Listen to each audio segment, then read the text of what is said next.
What is the role of ankyloglossia or tongue ties Mhm. in mouth breathing?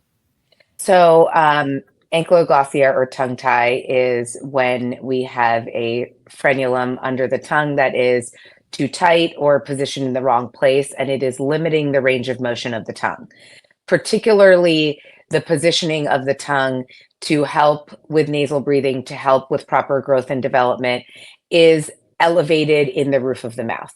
That is at rest. That's where it should be basically anytime we're not using our tongue for a function.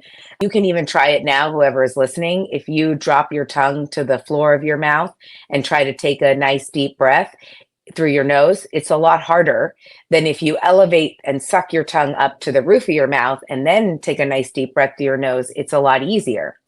So if we are tongue tied and the tongue physically cannot make that elevated movement and stay elevated, we are now already prone to more resistance in our nasal passages to nasally breathe. The other problem that happens when our tongue sits low is that the tongue is not putting pressure on the maxillary bones or the palatal bones, which are two bones, the palatal bones that can be separated in order to grow. Those bones also make up the floor of our nose. So if our upper jaw does not grow correctly and spread out, well, then our nose does the same exact thing. It stays really small. And then we have these tiny little tubes that we're trying to nasally breathe out of, and there's a lot more resistance.